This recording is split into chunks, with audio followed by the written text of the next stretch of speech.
स्वागत है आप सभी का मेरे YouTube चैनल एजुकेशनल स्टोरी में। आज की कहानी है मन्नू भंडारी जी की कहानी खोटे सिक्के। अगर आपको हमारी कहानी पसंद आए तो कृपया हमारे वीडियो को लाइक एंड सब्सक्राइब जरूर करिएगा। कहानी शुरू करते हैं।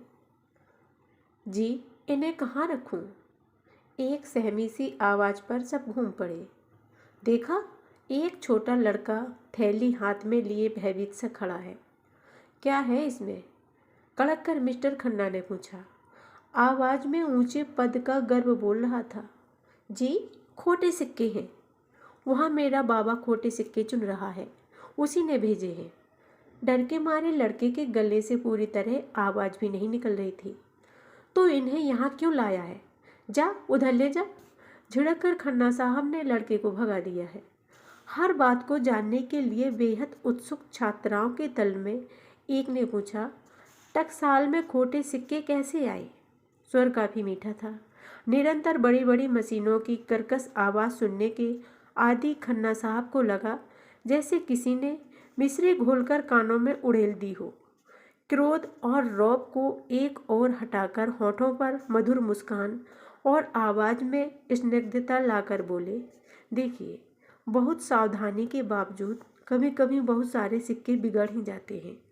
जहाँ सिक्के टलते हैं, अगर उस मशीन में जरा सी भी खराबी हो जाती है तो सारे सिक्कों की शेप बिगड़ जाती है और फिर उनकी गिनती खोटे सिक्कों में होने लगती है।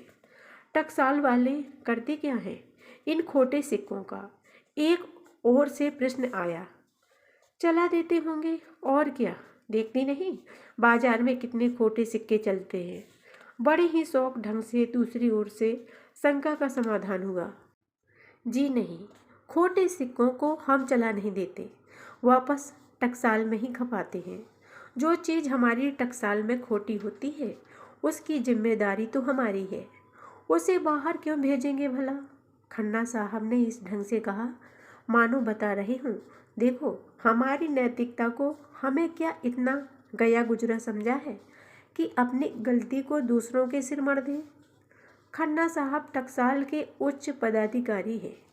वे गाइड का काम कभी नहीं करते। पर परसों जब उन्हें सूचना मिली कि नकलव से किसी कॉलेज की छात्राओं का एक दल कलकत्ते के दर्शनीय स्थानों को देखने के लिए आया है और वे टकसाल देखने की भी अनुमति चाहता है, तो सहर्ष अनुमति देने के साथ ही दिखाने के लिए वे स्वयं ही तैनात हो गए। ठीक 11 बजे बस पर वे करीब 20-22 छात्राओं ने 2 अध्यापिकाओं के साथ टकसाल में प्रवेश किया। रंग बिरंगे दुपट्टों और विभिन्न प्रकार के सेंटों की मिली जुली सुगंध से जैसे एकाएक ही वहाँ मधुमास आ गया। बड़े तपाक से खन्ना साहब ने सबका स्वागत किया और बड़ी नम्रता से अपना परिचय दिया। उससे भी अधिक शालीनता और विनय से परिचय दिया। अपने पद गौरव का फिर एक बार सतर्क नजरों से सबके चेहरों को पढ़ा कि उस पद का रौब आंखें फाड़ फाड़ कर अपने चारों ओर देखती, खूसर फूसर करती, एक दूसरे को ठेलती उन लड़कियों पर भी पड़ा या नहीं। इसके बाद टकसाल का संक्षिप्त इतिहास बताते हुए उन्होंने अंदर प्रवेश किया। एक चपल सी छात्रा ने अपने स्वभाव से भी अधिक चपल दुपट्टे को काबू में रखने का प्रयास करते हुए कहा, हमारी तलाशी नहीं ले जाएगी टकसाल में। सुनते हैं कि यहाँ घुसते और निकलते हुए सबकी तलाशी ली जाती है। आप लोग तो हमारी मेहमान हैं, मेहमानों की भी कोई तलाशी लेता है भला? वह तो यहाँ काम करने वाले मजदूरों की तलाशी ली जाती है, मुस्कराकर खन्ना साहब ने कहा। तब से पहले वे एक बड़े हॉल में पहुंचे जहां कई भट्टियां बनी हुई थीं। इन भट्टियों में कच्ची धातु को गलाया जाता है। यह कहकर जैसे ही खन्ना साहब ने एक भट्टी के मुंह का ढक्कन खोल कि भट्टी के पास झुंड लगाकर खड़ी लड़कियां झटका खाकर 2 कदम पीछे हट गईं। आग की एक लहर जैसे सबको झुलसा गई। खन्ना साहब ने बताया, यह तो साधारण भट्टी है, आपको बिजली की भट्टी भी दिखाऊंगा। उसमें तो आप बिना रंगीन चश्मा चढ़ाए देख भी नहीं सकती। लगता है जैसे सूरज सामने उतर आया हो।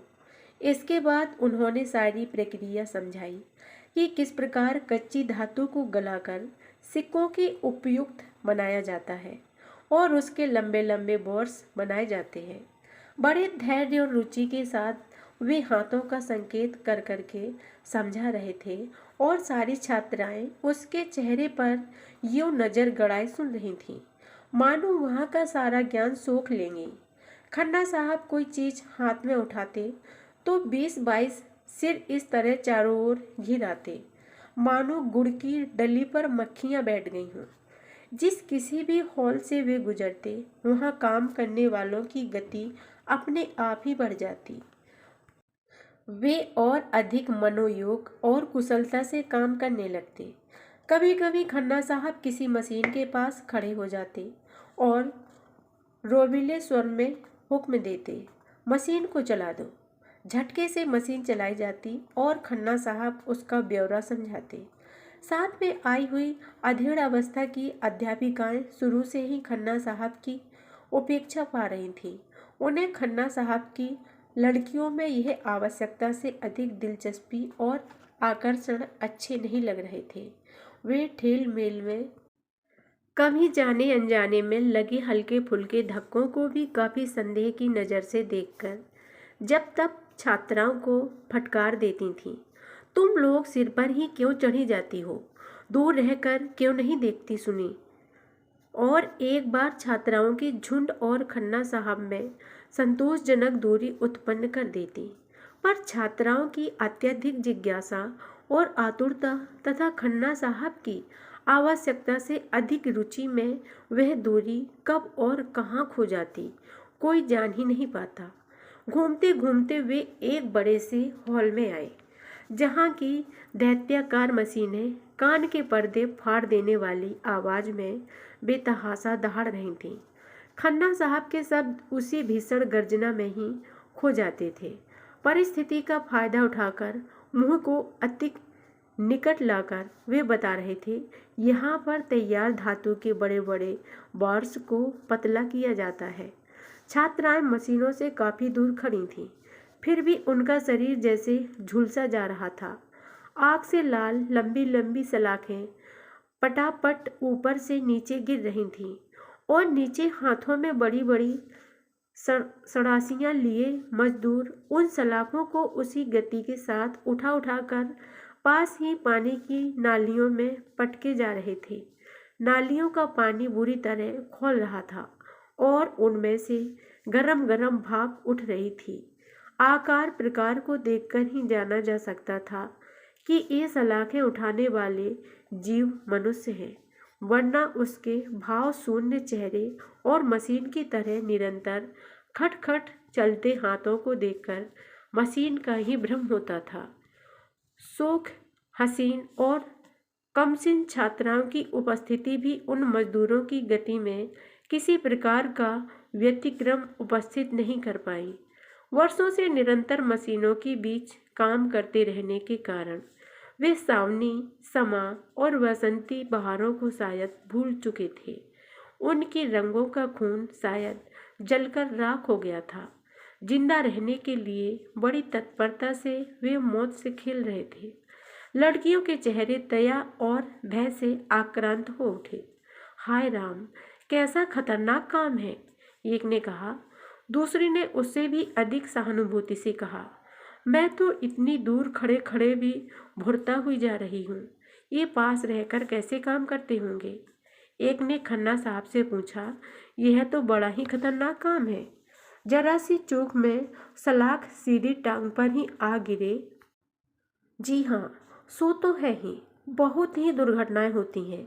अभी कोई 2 महीने पहले ही एक आदमी की दोनों टांगें कट गई।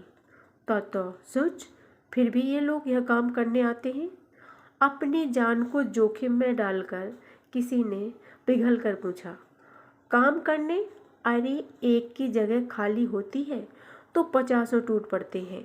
आप जानती नहीं, हमारे देश में इंसान की जान बड़ी सस्ती है। चलो बाबा यहाँ से, यहाँ तो अब देखा नहीं जाता। इस विभत्स दृश्य को देखना उन लोगों के लिए शारीरिक और मानसिक दोनों ही दृष्टियों से असहाय हो रहा था। वहाँ से चलकर उन्होंने एक एक करके सब देखा कि किस प्रकार तांबे के इन मोटे मोटे बारों का पतला किया जाता है, फिर पैसे के आकार के गोल गोल टुकड़े काटे जाते हैं, उन पर राज्य की मुहर और सन की छाप पड़ती है। उन्हें साबुन और सोडे के पानी में धोकर साफ किया जाता है। फिर 5-7 आदमी बैठकर ढेरियां बनाकर अपने सधे हाथों से खोटे सिक्के चुनते हैं और उन्हें बकौल खन्ना साहब वापस मिट में ही खपा दिया जाता है। और यह सब देखते देखते लड़कियों के ताज़ा गमकते चेहरे क्लांत होकर मुरझा गए। वहाँ पर उन लोगों के लिए चाय और जलपान की व्यवस्था भी थी। 2 नौकर खन्ना साहब की आज्ञा प्रतीक्षा में हाथ बांधे खड़े थे। नाज नखरों से पली लड़कियां, जिन्हें कभी गरीबी या अभावों की छाया ने भी नहीं छुआ था, मजदूरों की उस बीभत्स झांकी को देखकर बड़ी आतंकित हो उठी थी। बैठते ही पूछा, इन मजदूरों को तनख्वाह क्या मिलती होगी? 60 रुपये मासिक। आदमी यूँ 60 रुपये के खातिर अपनी जान जोखिम में डाल देता है? एक ने अपार आश्चर्य और दहशत से पूछा।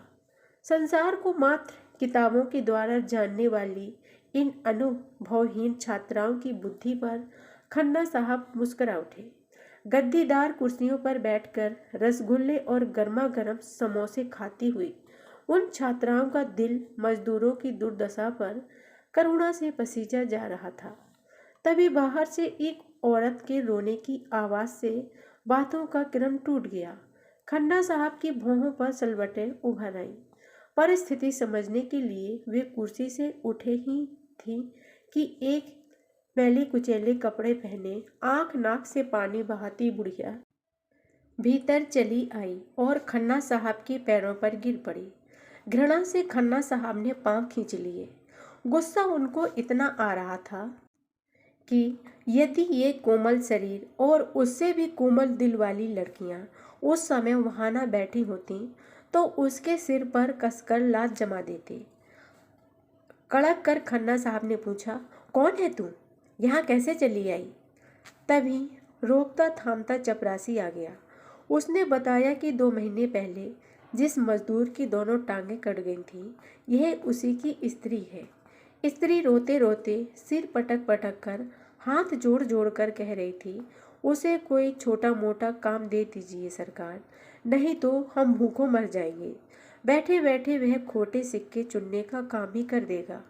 दिमाग खराब हो गया है? जिसके दोनों टांगे नहीं हैं वह क्या काम करेगा? चलो हटो यहाँ से। मौके बेमौके सिर खाने आ जाते हैं। अब कहाँ जाए सरकार? 20 साल तक आप लोगों की नौकरी की, आपकी नौकरी में ही टांग गई। अब कहाँ जाए सरकार? हम पर दया करिए, नहीं तो बाल बच्चे भूखों मर जाएंगे। नौकरी में टांग गई तो मुआवजा नहीं मिल गया? 200 रुपये। अब क्या जागीर लिख दूं उसके नाम? चपरासी बाहर, निकालो इसे। मेरे आदमी को बेकार कर दिया, अब वह कहाँ जाए? उसे यहीं कोई काम दे दो हुजूर, नहीं तो। पर वह वाक्य पूरा करती इससे पहले ही चपरासी उसे घसीट ले गया। लड़कियों के चेहरों पर व्याप्त करुणा को देखकर खन्ना साहब के लिए सफाई पेश करना जरूरी हो गया। बोले, टांगे कट गई तो हमने 200 रुपये मुआवजे के दे दिए, और हम कर भी कह सकते हैं। यूँ इन लोगों को यहाँ बिठाना शुरू कर दें तो टकसाल अपंगों का अड्डा ही बन जाए। आए दिन ही तो यहाँ ऐसी दुर्घटनाएं होती रहती हैं। इसके बाद बड़ी कुशलता से उन्होंने बात का प्रसंग बदलकर ऐसे चुटकुले सुनाना शुरू किया कि लड़कियां हंस हंस कर दुहरी होने लगीं।